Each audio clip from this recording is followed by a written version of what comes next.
1 Coríntios, capítulo 11. É gostoso ouvir o falar do Espírito. Capítulo 11, versículo de número 23. Vamos, todo mundo? 1, 2, 3. Porque eu recebi do Senhor o que também vos entreguei, que o Senhor Jesus, na noite em que foi traído, tomou o pão. Esse texto, nós aprendemos a ler este texto na celebração da ceia do Senhor. Como você, nós temos essa lembrança, né? Este registro. Desde pequeno, tivemos o privilégio, alguns aqui, ou talvez boa parte, de desde pequeno estar na igreja. Nós ouvimos esta leitura de Paulo tratando da temática da ceia do Senhor a partir desse versículo. Pela palavra revelada, eu quero nesta noite trabalhar contigo com esta parte B desse texto, que diz que o Senhor Jesus, na noite em que foi traído, na noite em que foi apunhalado, na noite em que foi decepcionado, na noite em que foi manchado o seu desenho humano de sua mentoria de 3 anos. Diz o texto que não há um ponto final, há uma vírgula. E vírgula é uma pausa. E vírgula é um time curto para um outro assunto, um outro complemento. Então o texto diz que na noite em que foi traído, ponto, sucumbiu, acabou, pereceu, perdeu o rumo. Não, na noite em que foi traído, vírgula, tomou o pão. Na noite em que foi traído, ele passa por cima da noite. Na noite em que foi traído, ele não é nocauteado, ele não beija a lona. Na noite em que foi traído, apenas, vírgula, tomou o pão. Tomar o pão era o programa que estava estabelecido antes da traição. Tomar o pão era a etapa que já estava definida desde a eternidade. Já estava definida a etapa. Então a traição, ela acontece antes da etapa do pão. E o plano não muda. O projeto não muda. O programa, ele não é alterado. Em razão disso. Se você está acompanhando o noticiário no Brasil, você está percebendo que o programa palaciano está mudando toda hora. Porque, uau, se tem um programa, mas surge um fato novo. E o fato novo muda o programa. Acabamos de bater o recorde global, interplanetário, intergaláctico, de ter o tempo mais curto de um ministro, 11 dias. Porque as coisas vão acontecendo e vai mudando o programa. O texto diz que na noite em que foi traído, diga assim, fato, foi traído, fato. E sabe, quando ele é traído, talvez a conjectura satânica, diabólica, maligna, infernal, a conjectura diabólica lá das profundezas, devem ter tido uma reunião e dizer, agora vai mudar tudo. Agora vai mudar tudo, vai alterar tudo. É provável que tudo vai mudar agora, vai mudar tudo. Ele foi traído, e foi traído por alguém que não caiu de paraquedas. Ele foi traído por alguém que ele havia escolhido. Não tem nem como transferir a traição numa culpabilidade para outra pessoa. Não, espera aí, vamos pensar bem. Essa pessoa não era de raiz, não era do começo. Foi alguém engraçadinho, bonitinho, simpáticozinho, que caiu de paraquedas e acabou com muito jeitinho e acabou virando o tesoureiro do ministério, acabou virando, tinha um nome bacana, Judas. Judas no original significa louvor. Então, tem que levar isso em conta. A raiz dele não era a raiz nossa, não é do primeiro time, não é do começo, ele caiu de repente. Esse assunto não pode ser discutido, porque quando Judas traiu Jesus, Judas, ele não caiu de paraquedas, nem entrou ali naquele grupo ministerial dos 12, né? Ele não entrou numa influência de um terceiro, de um quarto. A escolha de Judas foi de Jesus. Então Judas era o escolhido do Senhor. Então quando a traição acontece, não tem como botar a culpa em ninguém. Não, foi o obreiro lá que não discerniu, não vigiou. Não, foi Jesus. A escolha do grupo não foi terceirizada. A escolha do grupo foi uma escolha exclusiva de Jesus. Siga, não perca esse rema de Deus. Na noite em que foi traído, tomou o pão. Projeto está preparado antes da fundação do mundo. O projeto já estava pronto.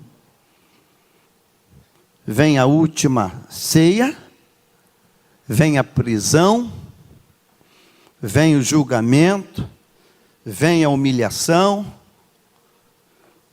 vem o massacre, vem a coroa de espinhos, vem os cravos, vem o madeiro.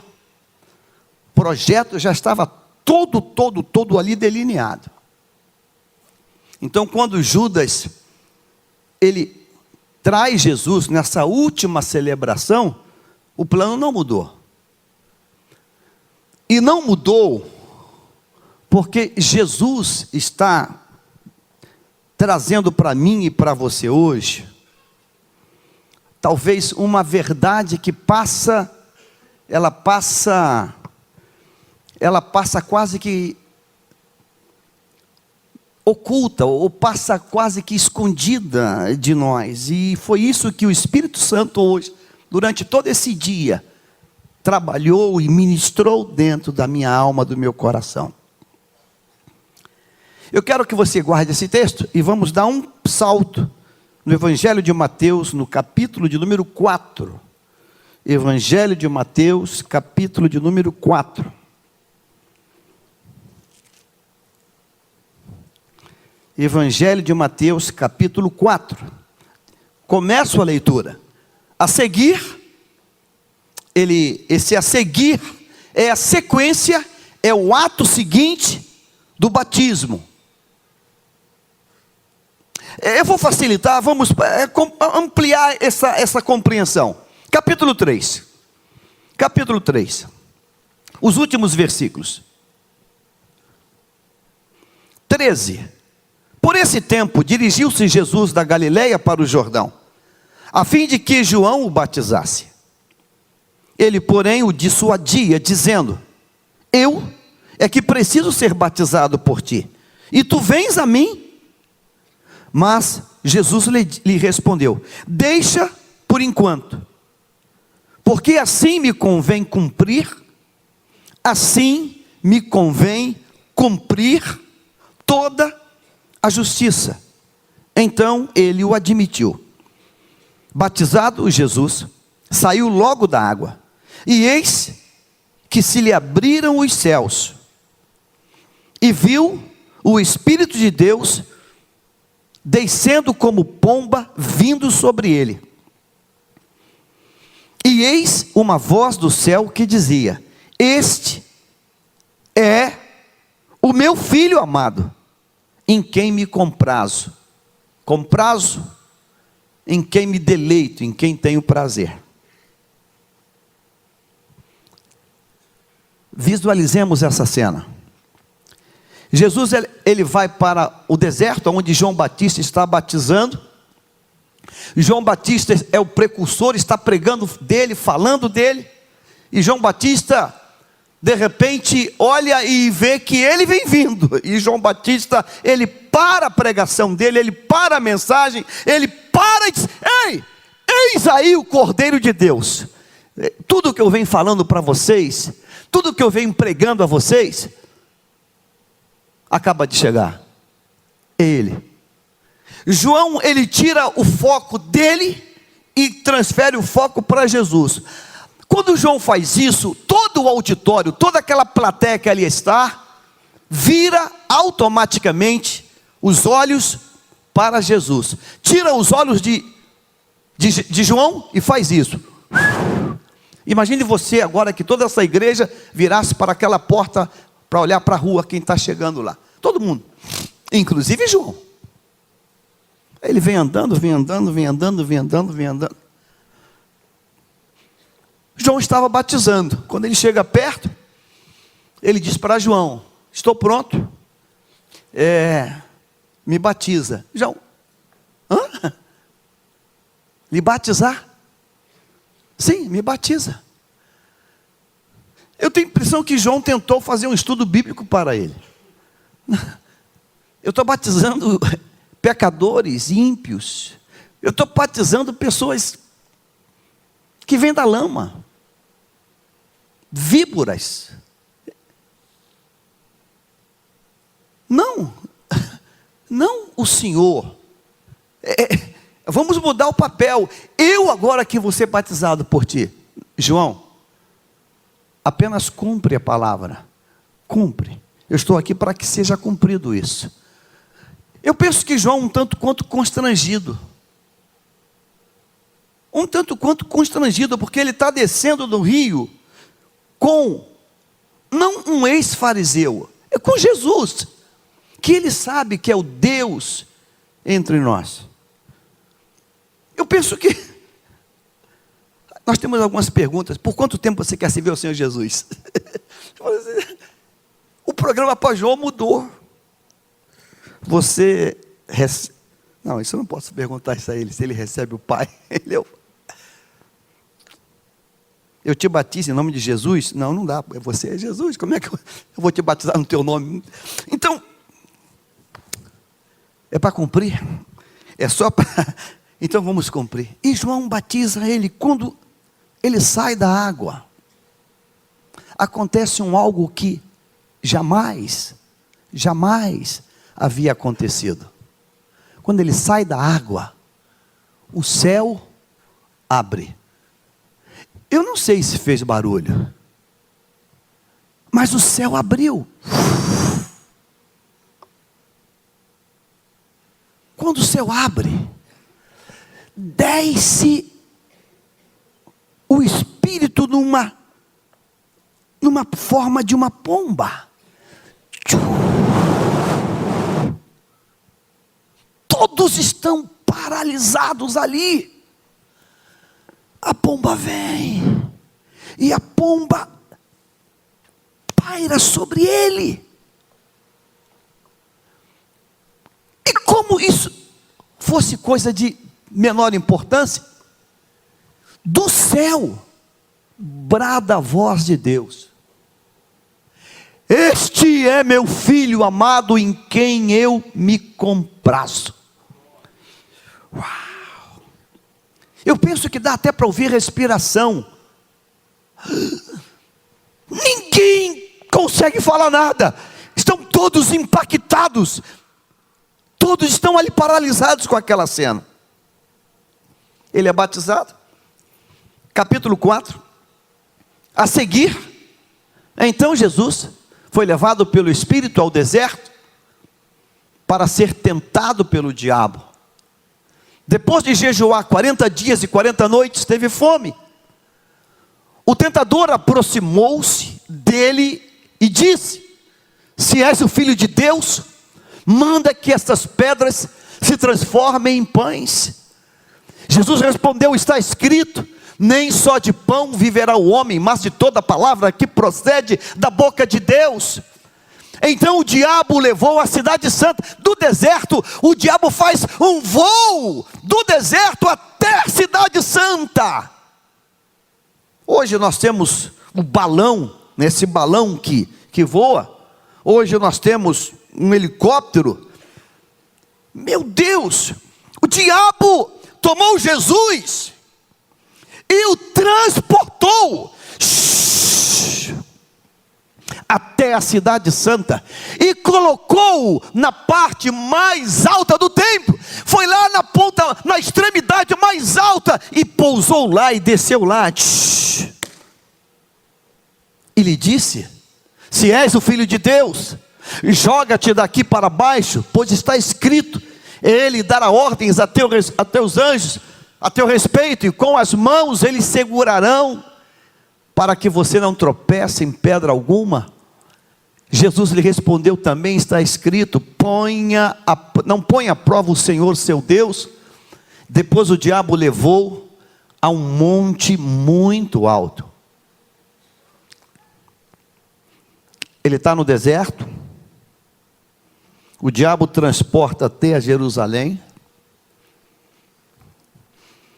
o diabo toma e leva ele novamente agora a um outro ponto, a um monte, a uma montanha.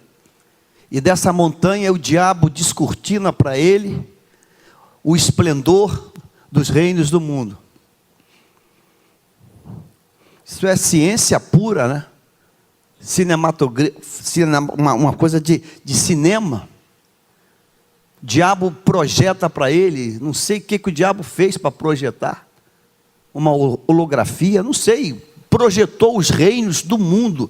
Imagina aquelas imagens passando e entrando outra imagem, entrando outra imagem. Ele mostrou todos os reinos do mundo, um telão, uma projeção, coisa muito sofisticada isso, hein?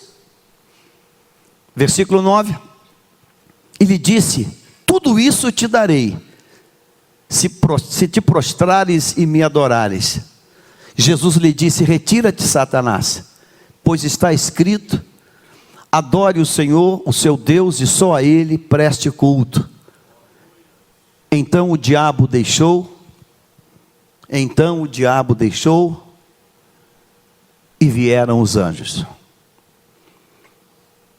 Essa pequena informação diz para nós que todo o tempo em que Jesus estava sendo provado, tentado pelo diabo, ele estava sozinho. Eu pego essa informação e levo essa informação para capítulo 3 de Mateus, versículo 17, quando o pai diz: esse é o filho em quem me comprazo. Parece que elas se contrapõem. Um pai que se compraz com um filho, mas que não está presente nas maiores agruras e ataques que esse filho está recebendo. Esse filho, ele consegue vencer todas as investidas do diabo, sem a presença do pai do lado dele. Ora está no deserto, ora está no pináculo do templo, ora está numa montanha. E o texto de forma claríssima diz: quando o diabo é vencido por Jesus, então os anjos chegam. Ou seja, Jesus enfrentou aquela batalha e venceu sem o olhar, ou a presença, ou a glória do Pai do lado dele. Olha Satanás, olha quem está comigo, ele está só ali. Então, vamos pegar esse texto e vamos voltar para 1 Coríntios que nós lemos. Primeiro texto que nós lemos, 1 Coríntios. Na noite em que foi traído, tomou o pão. São duas batalhas distintas.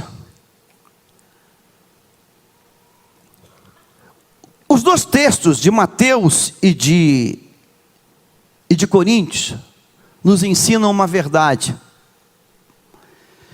Jesus venceu, ele começou vencendo batalhas externas. No deserto,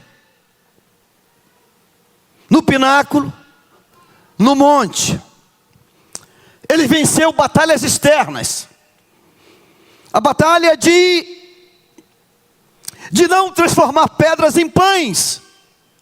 A batalha de não se deixar levar pela proposta satânica.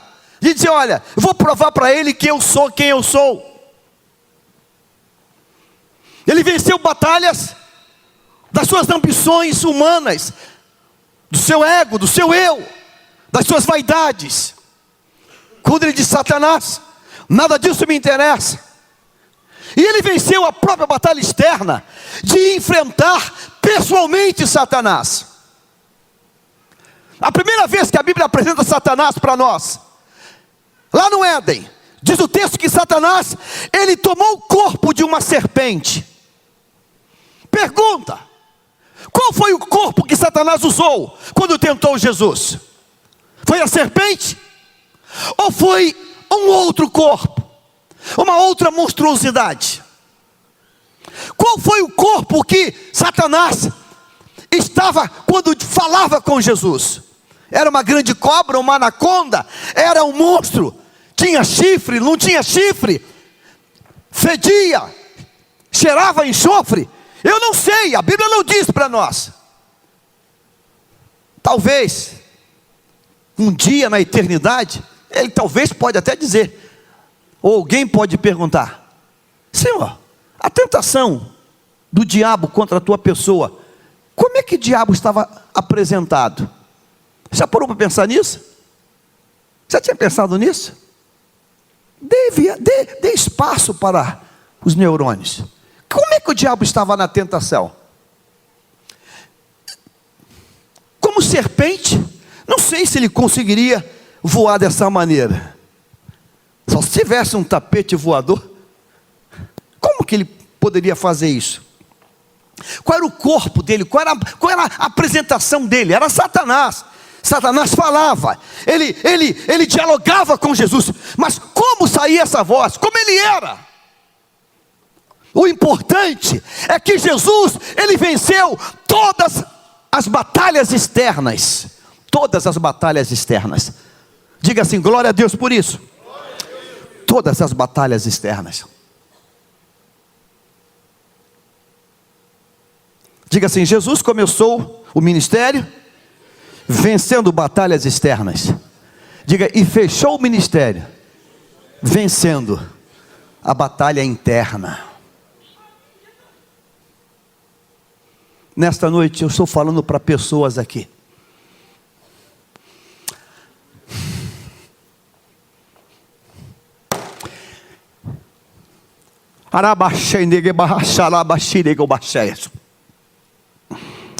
Talvez seja esta a tua última oportunidade. Jesus venceu batalhas externas, visíveis, concretas. Batalhas que dizem assim, olha, isso aqui é uma pedra. É uma pedra. Isso aqui é um pináculo, não é uma imaginação. Isso aqui é um pináculo. E lá embaixo é o fundo, é a terra, é a distância. Ele venceu batalhas concretas, reais, palpáveis. Ele venceu todas elas. quando chega a última semana, depois de vencer potestades em Gadara, legiões de demônios, depois de vencer batalhas contra tudo que se levantou contra ele, depois de vencer a cegueira, vencer a paralisia, vencer a lepra, depois de vencer tudo, vencer tudo, ele chega na última semana. E sabe, quando chega na última semana, é aquele aluno que está numa escola militar ou numa universidade assim: ô pastor, acabei o curso, só falta agora entregar o trabalho final. A última semana, a formatura já está com o convite pronto, salão alugado, toga alugada, fotógrafo contratado. Dia tal, mês que vem, dia 15, é a colação de grau com uma grande festa de formatura. Está tudo certo já. Quando Jesus reúne o grupo menor, o grupo íntimo, e diz: entra na cidade. E quando entrar na cidade, e eu quero que você vá a Israel. Toda vez que eu falar isso, eu vou fazer um parêntese. É só para quem crê. Se tu não crê, tu tem que até mudar de igreja. Eu quero profetizar sobre a tua vida que você vai pisar em Israel. Diga: eu creio. Diga: eu creio. Diga: eu creio. Eu quero que você pise em Israel. E você vai pisar. Diga: eu creio. Esquece número, esquece tudo, esquece. Apenas creia. Apenas creia. Apenas creia. Nós não andamos por vista, nós andamos por... Você não ouviu o que eu falei. Nós não andamos por vista, nós andamos por fé. Nós andamos por fé. Nós andamos por fé. Amém ou não amém, pastor Maurício? Nós andamos por fé. Nós andamos por fé. Que o diga Mônica, Ezequiel, nós andamos por fé. Amém? Então todas as coisas que você ouviu falar assim: não, pastor, eu tomo posse. Eu tomo posse. Eu tomo posse. Eu tomo posse desse mistério. Bem, quando você chega em Jerusalém, Jerusalém é uma cidade interessante. Não tem como imaginar aquela cidade. É uma cidade de ruas apertadas e com uma muvuca de gente. Muita gente indo e voltando. Muito árabe, muita gente. Porque pensa uma cidade, talvez Ouro Preto não, mas uma cidade de ruas pequenas. Ou talvez Paraty um pouco. Cidade de ruas estreitas. Naquela época não tinha carro. Então as ruas são menores, e aquelas casinhas, né? E muita gente. Você não anda, é como a Rua da Alfândega em época de Natal. É muita gente indo. Ele fala assim: você chega na cidade, e as portas de Jerusalém, são várias portas que a gente conhece na Bíblia, né? Que dão uma para, aponta o Getsemane lá do outro lado, lá numa elevaçãozinha. Ele fala assim: quando você chegar na cidade, você vai encontrar um homem com um cântaro. Irmãos, isso é procurar agulha no palheiro. Meu Deus. Você vai na Rua da Alfândega e você vai ver uma pessoa com, sei lá, uma caixinha de isopor no ombro. Pô, cara, na Rua da Alfândega tem vários acessos para ela. Começa por onde? Por qual porta? Pelo Campo de Santana? Por onde? Regente Feijó? Por Uruguaiana? Os discípulos pegam aquela palavra e, eu creio, e quando chega e entra na cidade, passa o muro, eles estão de cara com o homem com um cântaro. E ele falou assim: segue ele. Irmão, seguir naquelas ruas apertadas. Aperta o passo. E lá vai o homem, e vai a turma atrás. Aonde ele entrar, vocês entrem e perguntem só assim: onde está a sala mobiliada? E a pessoa vai mostrar para vocês. Irmãos, foi tudo acontecendo. Parou numa casa. Se aquele homem parasse para tomar uma Coca-Cola, se aquele homem parasse para, sei lá, parasse para falar com alguém, eu não sei, mas tudo foi acontecendo como a palavra havia dito. Aleluia. Tudo. Chega na casa. Onde está o quarto mobiliado? Sim, está aqui em cima, é aqui, é o cenáculo. Ah, ok, olhou todinho, está aqui. Aqui é o salão, onde vamos ter o Senhor vai celebrar a ceia. Aquela ceia ela é restrita. Ela não é ceia para multidões, é uma coisa fechada. Totalmente reservada. É a última. Ali ele vai se descortinar, ali ele vai abrir o coração. É esse texto aqui. Na noite em que tomou o pão, na noite em que foi traído, tomou o pão. Então, enquanto ele está nesse momento fazendo isso, Judas, escolha dele, escolhido por ele, está traindo ele. Ora, emocionalmente, porque toda a natureza humana está sobre ele, ele é 100% homem, mas também é 100% Deus. O emocional dele, por mais que ele não queira, está sendo marcado, está sendo ali, meu Deus. Ele poderia, se desse espaço a essa humanidade toda, falar assim: pessoal, eu marquei essa reunião com vocês hoje, mas aconteceu uma coisa muito desagradável, e vamos fazer o seguinte, vamos transferir essa reunião para depois de amanhã, para mim poder arrumar minha cabeça em a coisa mais ou menos assim. Onde foi que eu errei? Onde foi que eu errei? Onde foi que eu... Onde foi? Eu vou fazer uma pesquisa entre um grupo aqui. Alguém desconfiava alguma coisa? Alguém percebia alguma coisa? Eu vou fazer uma enquete. Pessoal, então vamos fazer o seguinte: como o momento hoje seria um momento muito profundo, de muito espiritual, e um fato aí, ele balançou, então vamos remarcar isso para a semana que vem. Semana que vem, nesse mesmo lugar, nessa mesma hora, a gente vai fazer a nossa reunião. Não. A Bíblia diz que na noite em que ele foi traído, ele venceu a batalha interna e o projeto continuou. Talvez seja para uma pessoa. Você começou bem. Você está proibido de perder essa batalha interna. Não é mensagem, é palavra revelada de Deus. 1 Reis capítulo 19.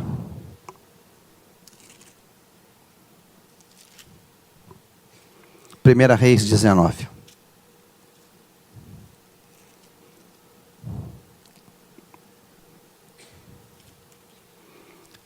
Acabe fez saber a Jezabel tudo quanto Elias havia feito. Sublinhe, look for me, sublinhe essa expressão. Tudo quanto Elias havia feito. Sublinhe esta expressão. Tudo quanto Elias havia feito. Deus manda que eu diga nesta noite a essa igreja: você já fez muitas coisas para Deus. Bastante coisas para Deus. E sabe, o próprio inferno sabe que você já fez muita coisa.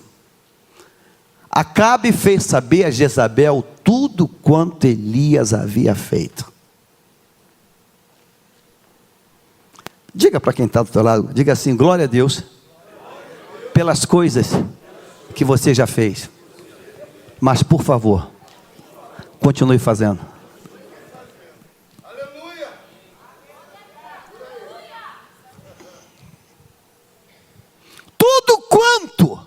Tudo quanto Elias havia feito, ele não fez para si, ele não fez para as suas propriedades, ele não ficou rico.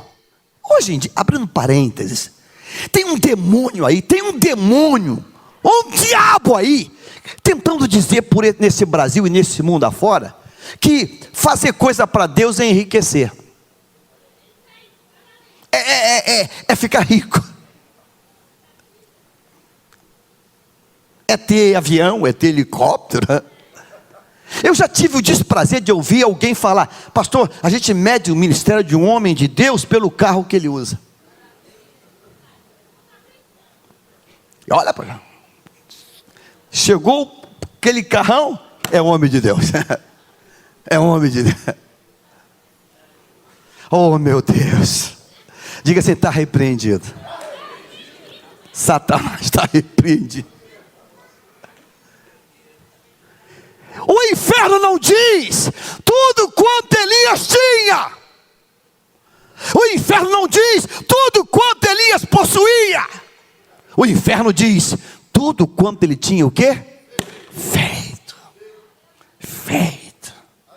Tudo quanto ele tinha feito. Diga assim: Elias começou como Jesus, vencendo batalhas externas. Gol, versículo 12.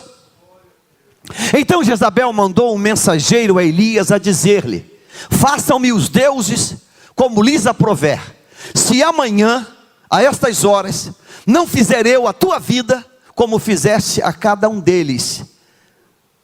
Você posso ouvir a tua voz?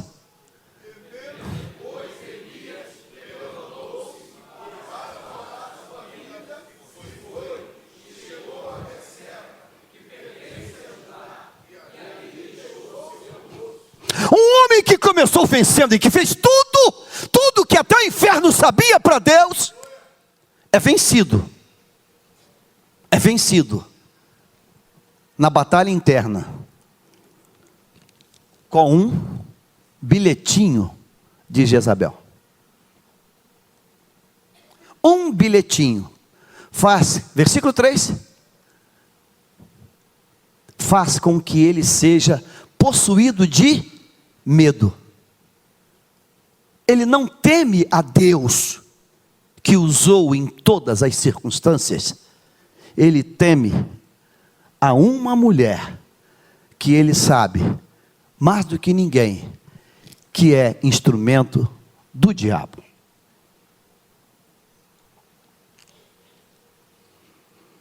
Acredite você,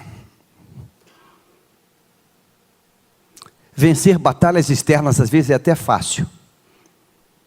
Difícil é vencer as batalhas internas. O teu orgulho te leva para o inferno. A tua soberba, a tua altivez, a tua presunção.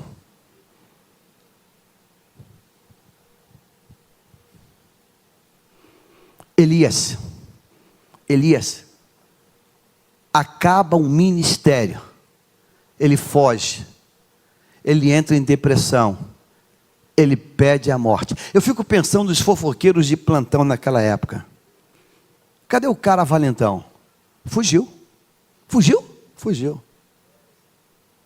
ouvi dizer que mandou embora o moço dele, não quer ficar com ninguém, entrou no deserto, está correndo um boato aí que tentou até o suicídio. É mesmo? Mas o que foi? Levou tiro, baleado? Não, eu estava de longe. Ele pegou um bilhetinho, leu e desmontou. Um bilhetinho. Ele pegou um bilhetinho, foi só um bilhetinho. Mas vem cá, aquele cara que fazia cair fogo do céu? Mas aquele cara que enfrentou reinos, aquele cara que mudou a natureza, dizendo que não vai ter chuva? Não, está brincando. Aquele cara mandou todo mundo embora do clima-tempo. Por causa dele, a faculdade de meteorologia fechou. Clima-tempo, todo mundo foi desempregado. Porque ele falou assim: segundo a minha palavra, não chove aqui nesse lugar. E o pessoal ficou desempregado. Porque não adiantava fazer projeção. Ele disse que não vai chover, não vai chover. Aquele cara, ele fugiu. Mas como fugiu? Um bilhete, que ele leu só um bilhete. Elias enfrentou tudo isso e venceu. e ele vai sucumbir na batalha interna. Ele vai virar uma coisa que, meu Deus, a ponto de Deus dizer para ele uma expressão por 2 vezes, que só foi dita a ele. Você nunca mais vai encontrar essa expressão. Deus, ele sai da posição de Deus e toma uma posição humana, quase que uma posição humana. Que fazes aqui, Elias? O que você está fazendo aqui?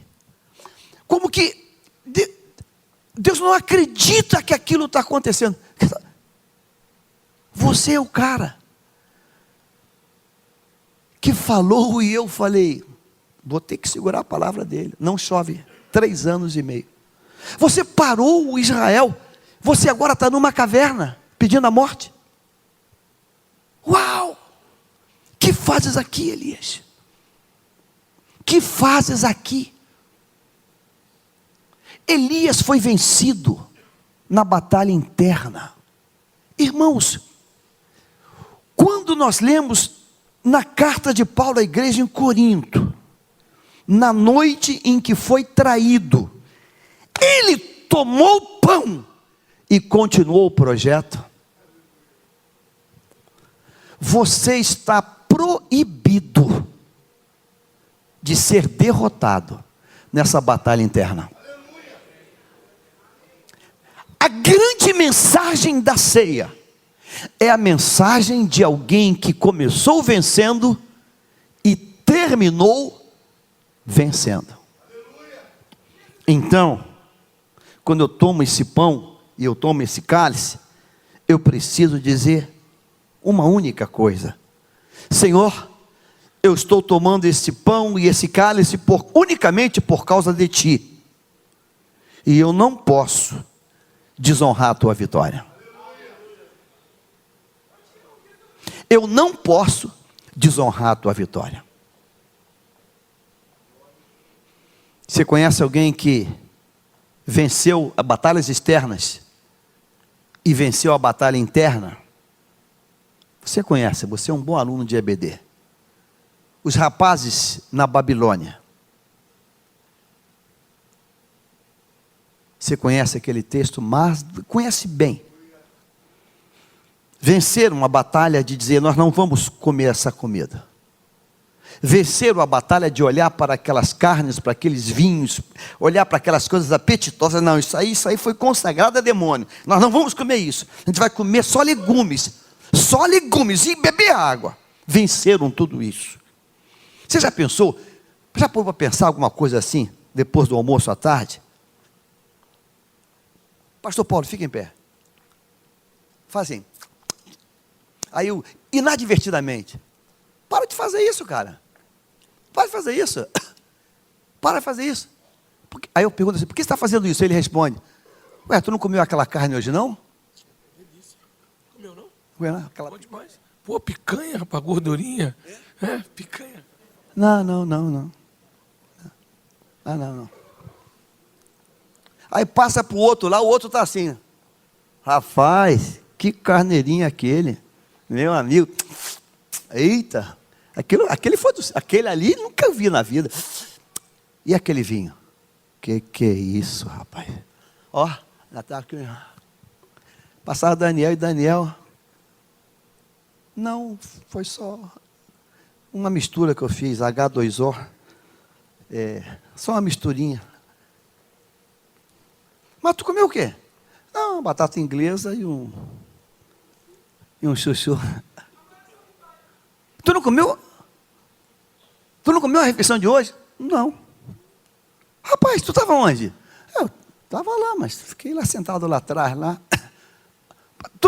Mas tu sentiu o cheiro? O cheiro tu sentiu. Irmão, o churrasco é uma coisa tão terrível. O churrasco tem algum pacto, irmão. Meu Deus. Quem mora em prédio sabe o que é isso, irmãos. Quem mora em prédio sabe o que é isso. Vizinho tem churrasqueira na varanda, você chega, falei, meu Deus, que tentação. A vontade que dá é lá na porta dele lá. Alô, tudo bem? Estava passando aqui, o elevador passou no teu andar, para ver se rola alguma coisinha. Mesmo aquele cheiro vai longe, aquilo que, caramba. Daniel venceu tudo isso, os moços venceram tudo isso. Aí vem a ordem, quem não adorar, quem não se prostrar vai morrer. Olha, vai morrer é algo meio, entendeu? Vai morrer, todo mundo um dia vai morrer. Mas o rei diz assim, aquece 7 vezes mais. Todo mundo aqui entende isso. Quando você aquece uma fornalha, quando a fornalha está acesa, a atmosfera externa, ela tem uma temperatura que é compatível ao calor que é produzido lá, certo? Certo ou não? Está claro isso? Quando você, no mesmo ambiente, no mesmo local, não foi outra fornalha, foi a mesma fornalha, o mesmo ambiente, aquece 7 vezes mais, o que aconteceu nesse ambiente? O quê? Esquentou o que mais? Quanto? 7 vezes mais. Então quem entrava ali? Que é isso? O que está acontecendo? A fornalha aqueceu, botou 7 vezes mais a pressão. Caramba! Eita! Como é que alguém quer ficar aqui? Aqui? Aqui não é nada, o negócio é ficar lá. Entra os rapazes. Vocês vão ajoelhar? Vão adorar? Não. Aí dizem assim, se o nosso Deus quiser nos livrar, Ele vai livrar. Mas se o nosso Deus, Ele não quiser livrar, Ele não vai livrar. Aí o monarca pega os caras mais fortes, aquele tipo Arnold Schwarzenegger no tempo que ele começou, aqueles monstros brutamontes, pega cada um, pega, bota aqui em cima aqui do ombro, aqui, vai levando. Quando eles chegam perto, você lembra daquela aula da IBD que acontece? Eles morrem não do fogo, morrem de quê? Do calor. O calor mata eles. O calor mata eles. Ora, quando a fornalha é aquecida 7 vezes mais, 7 vezes mais, o diabo estava querendo vencer aqueles garotos, aqueles rapazes internamente. O diabo queria que eles ficassem o quê? Possuídos de temor, de medo. Eles venceram as batalhas externas e venceram também a batalha interna. O diabo, irmãos, tem tido muito espaço, porque ele descobre que nós somos bastante feras para coisas grandes.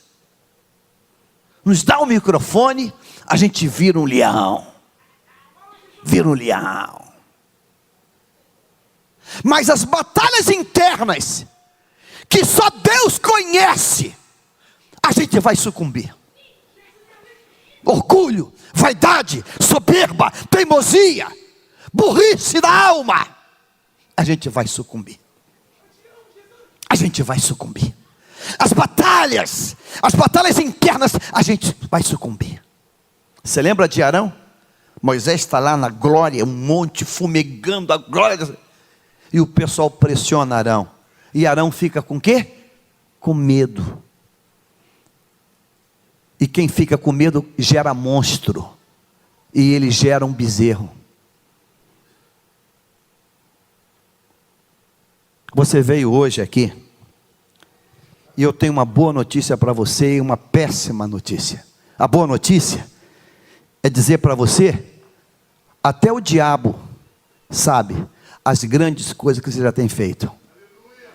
Você devia dar a Ele toda a glória. Você devia fazer como faz pastor Vitorino Silva: a Deus seja a glória. Até o diabo sabe as grandes coisas e tudo que você tem feito para Deus. Até o diabo sabe. O diabo sabe tudo que você tem feito para Deus. O diabo sabe. Sabe, e tem sido bacana isso. Você entra naquelas cruzadas, entra naqueles lugares e entra enquadrando todo mundo e prega a palavra e faz, expulsa demônios. Glória a Deus. Glória a Deus. Glória a Deus. E alguém pergunta, e aí, teve medo? Não, medo no nível do natural. Medo no nível natural. Quem assistiu Quarto de Guerra viu quando aquela anciã diz para o ladrão, repreende o ladrão com a faca na mão, e o PM, o policial, mas ele estava armado, mas ela fez o quê? Eu te repreendo em nome de Jesus. E ela comendo sobre. Então a gente vence essas batalhas. O problema é que não basta vencer só batalhas externas. Eu tenho uma pergunta nesta noite para você e permita a Deus que essa pergunta consiga entrar. Qual o inimigo interno que está te vencendo?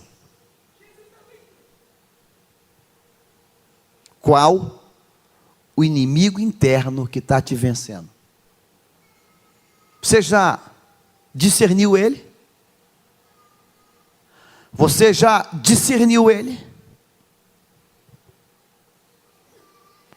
O moço que serviu o profeta, e que talvez, afirmação minha, divagação minha, seria o sucessor do profeta.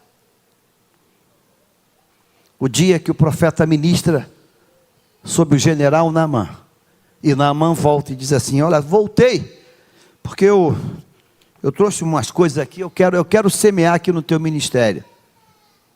O profeta, meu amigo, esquece, pode ir embora, vai em paz. O moço do profeta deve ser o sucessor do profeta. O olhinho dele fez igual desenho animado, tonhonhon, tonhonhon. Ele deve ter, meu Deus, o profeta, meu Deus, esse cara é muito radical. Deve ter chamado ele de radical. Esse cara é radical, meu Deus, é muito. Meu Deus, ia dar muita coisa. O profeta entra, talvez para orar e dizer, Deus, eu quero te louvar, eu quero te engrandecer, porque mais uma vez a tua glória foi manifesta. O garoto sai, como quem não quer nada, pega a estrada e vai atrás. Não, eu não. Ô meu filho, o que foi? Surgiu um imprevisto. Acabou de chegar um grupo de missionários. Acabou de chegar um grupo de seminaristas. E chegaram agora de surpresa, a gente não estava esperando.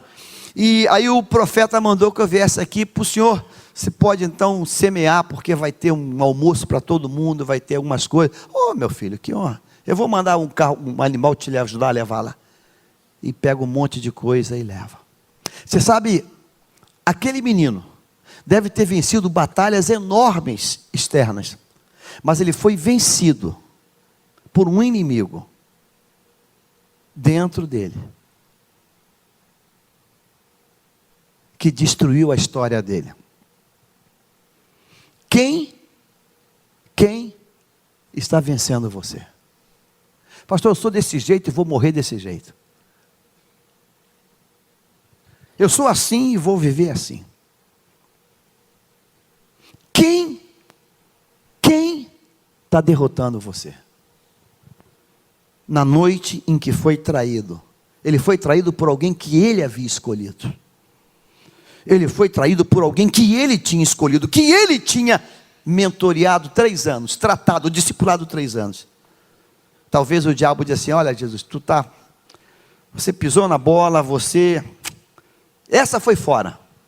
Então faz o seguinte, acerta a cabeça, pede uma pausa, agenda para o dia seguinte esse negócio, para você esfriar a cabeça. Ele disse, Satanás, na noite que eu fui traído, eu não coloco um ponto, eu coloco uma vírgula. O projeto de Deus continua.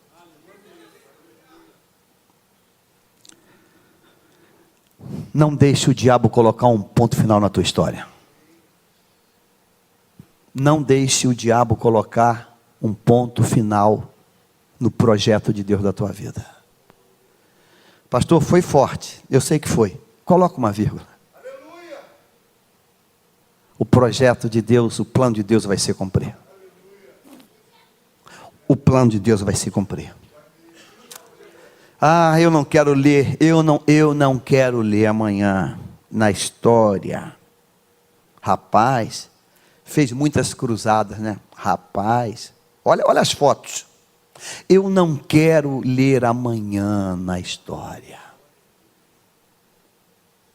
Eu tenho em casa um livro do pastor Billy Graham. Trouxe lá dos Estados Unidos.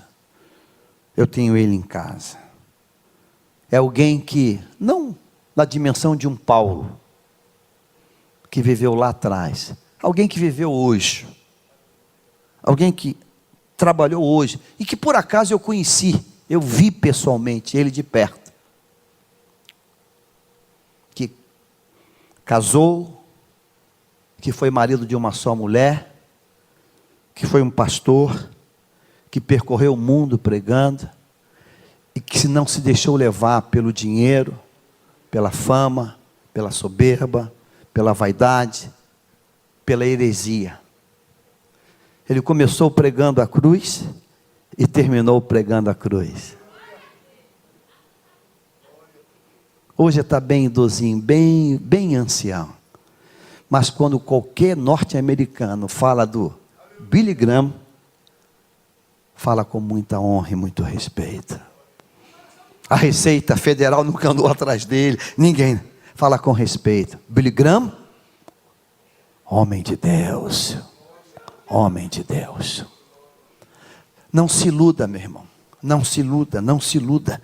Você vê pessoas fazendo coisas grandes, são batalhas externas. Igreja grande não representa nada. Não diz nada. Multidões não diz nada. Eu disse nada. Nada. Absolutamente nada. Nada. Deus não trabalha com esses elementos. O Evangelho não trabalha com esses elementos. Não trabalha com esses elementos. O importante é que a gente vai continuar pregando a palavra de Deus enquanto o fôlego tiver. E quando os inimigos, as batalhas internas chegarem até nós, a gente vai vencer elas. Você lembra eu falei de Billy Graham? Eu preciso falar porque é do domínio público já. O querido Jimmy Swaggart, que encantava o mundo com o seu piano de cauda, sua voz e sua pregação, mas que tinha uma batalha interna. E um dia ele disse para a igreja, em Baton Rouge: eu fracassei. Eu saía do altar para a pornografia. E alguém perguntou: pastor Jimmy, por que o senhor não compartilhou com ninguém? E o pastor Jimmy disse com as suas próprias palavras, está no YouTube, vai ver. Eu olhava para aquela igreja e disse assim, para quem que eu vou me abrir aqui? Se eu estou num nível superior a todo mundo aqui. Eu vou falar com alguém. Se todo mundo aqui é muito menor do que eu.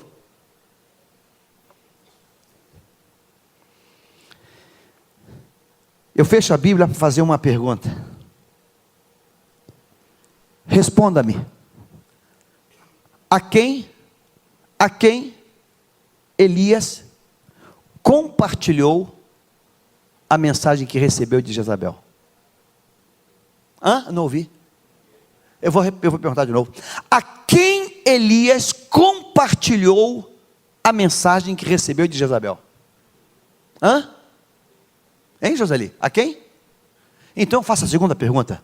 Por que Elias não compartilhou a mensagem que recebeu de Jezabel, se pelo menos ele tinha do lado dele um moço? Por que razão não compartilhou?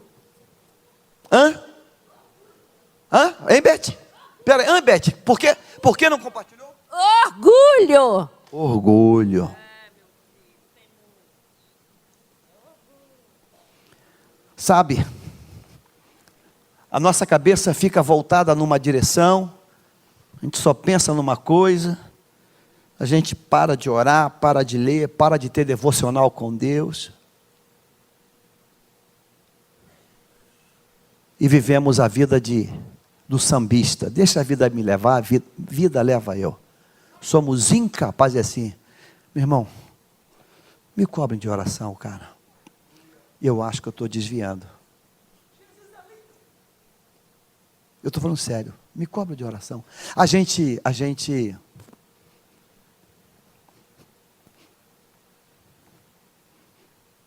Elias pega a mensagem e a mensagem diz: eu acabo contigo amanhã até essas horas. Ou seja, teu prazo de validade é até amanhã.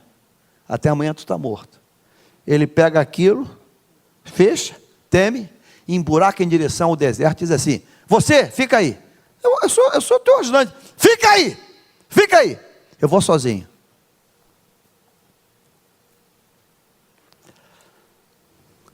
Orgulho mata. Orgulho mata. Deus, coloca no meu caminho alguém que eu possa me abrir, Senhor. Coloca no meu caminho. Coloca no meu caminho. Coloca no meu caminho, Senhor, alguém que eu possa dizer: está mal aqui dentro. Está mal. Estou mal. Estou mal aqui dentro. A gente fica batendo palma. Prega muito. Lixo. Retórica. Discurso. Verborragia. Nunca procure quem pregue muito. Olhe para quem tem vida, que tem sintonia com os princípios da palavra. Pega o bilhete, lê. Vou acabar contigo. Elias, pelo menos compartilha para o teu moço. Sabe por que não compartilhou? Sabe por que não compartilhou? Jesus, vem cá você, por favor. Não compartilhou porque o moço está aqui e Elias estava onde?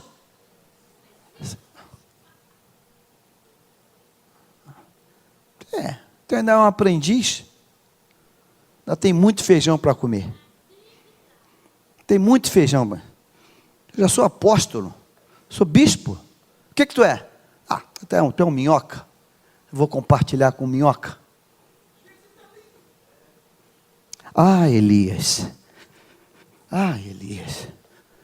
Moço, me cobre de oração. Eu balancei na base. Ela falou que vai me matar amanhã.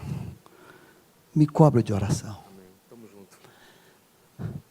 Uma das cenas mais lindas que eu tenho em Atos, e você tem, e a gente passa por cima, é o dia que um gigante para Deus, anão para nós, humanamente falando, sobrinho de Paulo, ele escuta um plano para matar Paulo. Ele escuta um plano. Vão pegar ele, vão mandar para lá e vão matar ele. Ele sai e corre no tio. Tio, eu estou aqui para lhe contar algo. Eu ouvi um plano para matar o senhor. É, meu sobrinho? É. Chama o oficial. Ele tem um assunto sério para falar. Sabe, aquele garoto não tem nome, nunca escreveu nada, não tem um registro de nenhuma pregação dele, nenhuma viagem missionária, mas aquele garoto, porque Paulo deu crédito a ele, foi instrumento de Deus para livrá-lo da morte. Você acredita que alguém menor do que você, Deus pode estar usando para te livrar da morte? Você acredita que alguém infinitamente menor do que você, pode estar sendo usado por Deus para te livrar da morte? Hein? Acredita nisso? Você conhece alguém maior que Moisés no Antigo Testamento? Moisés continua vivo por causa de um de um personagem chamado Jetro. Moisés, tu vai morrer. Se tu não mudar, tu vai morrer. Desse jeito tu vai morrer.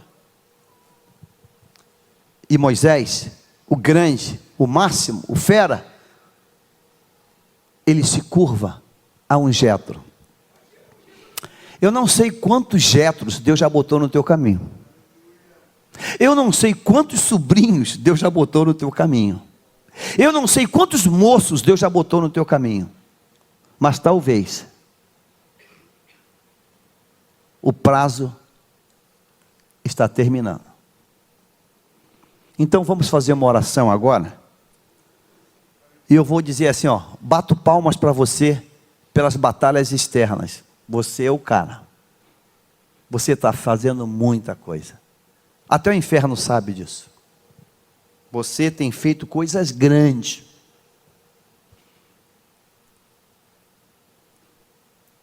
Parabéns. Mas por favor, vença também as batalhas internas. Que só você, Deus e o diabo conhecem. Vença elas. Jesus venceu todas as batalhas externas que o diabo colocou e venceu o próprio diabo, tentando mudar a identidade dele. Jesus venceu no começo e Jesus venceu no fim. E se ele venceu, nós podemos vencer. Você crê nisso? Sentado como estamos, curva a tua cabeça. Você sabe, e só você sabe. Eu não sei, você sabe. Lembre de uma coisa: a mensagem de Jezabel foi uma mensagem pessoal. Talvez nem Acabe tomou conhecimento daquilo. Só Jezabel conhecia. Todos nós estamos expostos a Jezabéis. Cada um numa área. Todos nós estamos expostos às investidas de Jezabéis.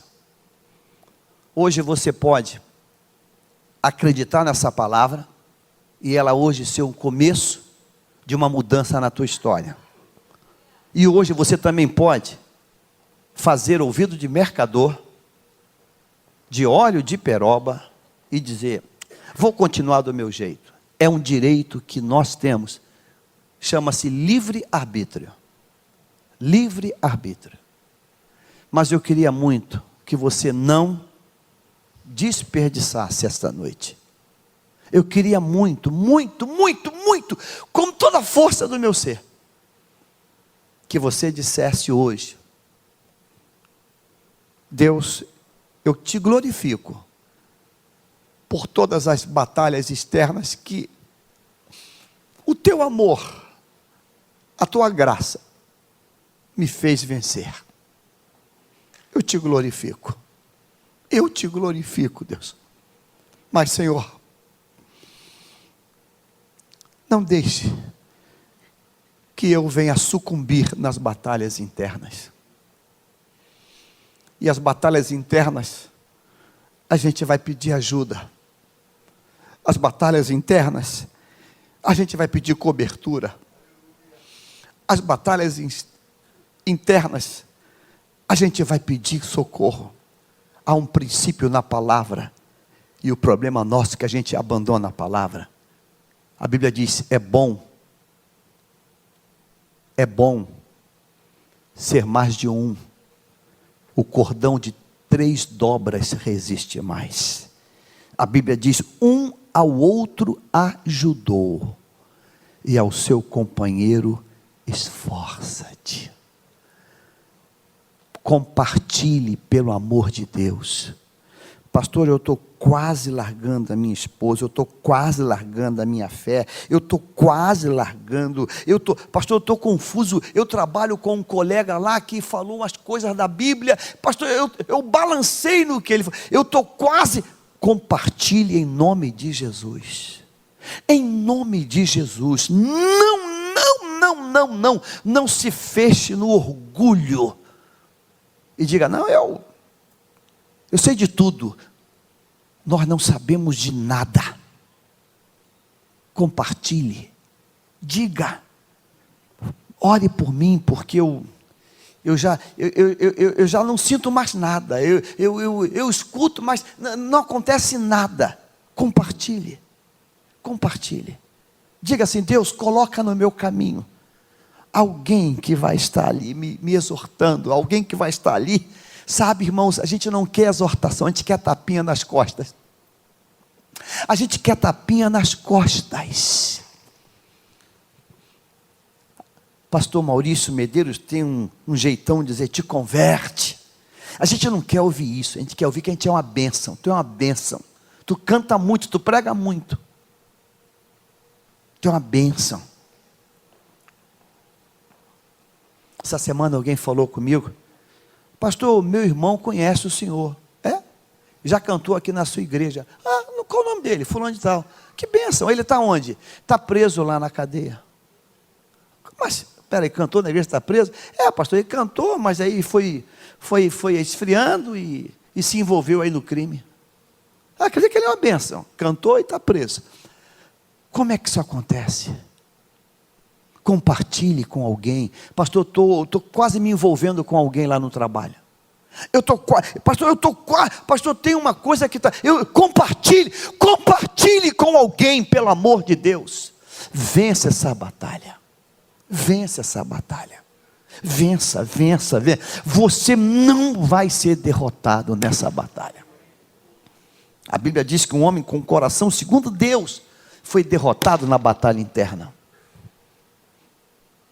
Vê uma mulher despida tomando banho e incendeia dentro dele uma paixão do diabo.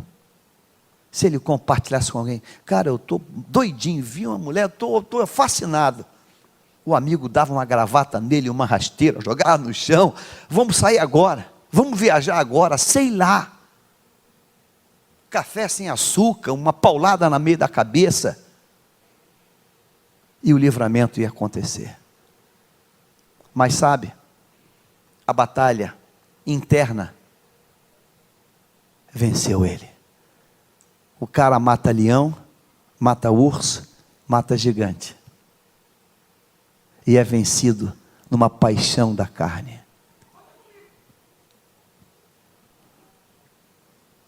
Você está entendendo alguma coisa hoje?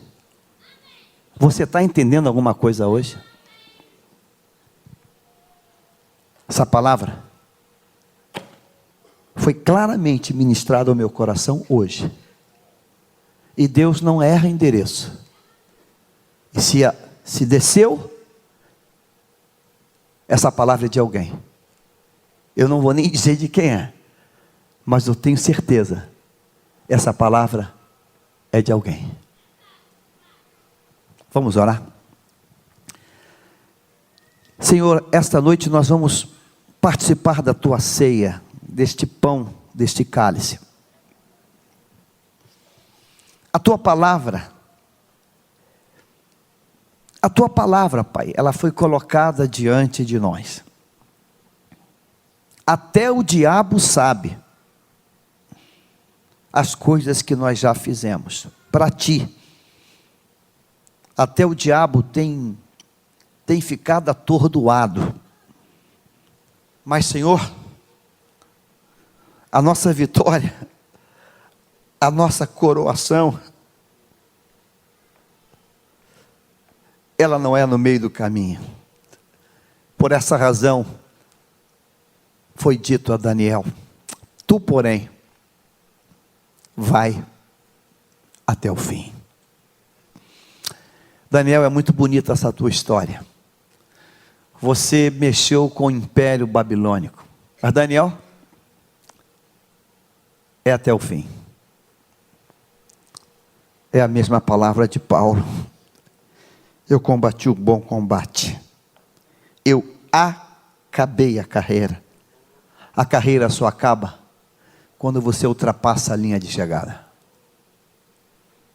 a carreira não acaba na última curva, ela só acaba depois da linha de chegada. Pai querido, eu oro nesta noite, porque esta noite é uma noite de cura, esta noite é uma noite terapêutica, esta noite é uma noite de um novo nascimento, esta noite é uma noite que vai mudar uma situação. Todas as ferramentas e todos, ó Deus, todos os princípios estão colocados diante de nós. Ó Pai, ou aceitamos ou recusamos a Tua voz. E eu te peço, ó Pai, que ninguém aqui desperdice este presente Teu para nós hoje. Ó Deus, esta palavra eu estou pregando para mim. É para mim que eu estou falando hoje. Se não tem ninguém aqui, essa palavra é comigo. Literalmente comigo. É muito legal comprar um prédio de $1 milhão sem dinheiro. Muita fé, muita ousadia. É muito legal fazer uma obra dessa, de não sei quantos. É muito legal. Mas isso não é nada. Absolutamente nada. Nada, vezes nada. Se depois de tudo isso vier a sucumbir diante de uma ação do diabo interna. Ah Deus, eu te peço por cada um que aqui está, cada um que já fez coisas grandes, cada um que já fez coisas lindas, cada um que já fez tremer o inferno, que Satanás teve que retroceder. Eu te peço por essas pessoas, que eles possam dizer como Paulo: agora só me espera a coroa da justiça. A coroa, já estou vendo ela, já estou vendo ela sendo, aproximando. Ó Pai, que cada um aqui possa entender isso hoje. Em nome de Jesus, declaramos esta palavra lançada, em nome de Jesus, em boa terra. E o povo de Deus diga amém. Você poderia hoje dar um glória a Deus para o Senhor?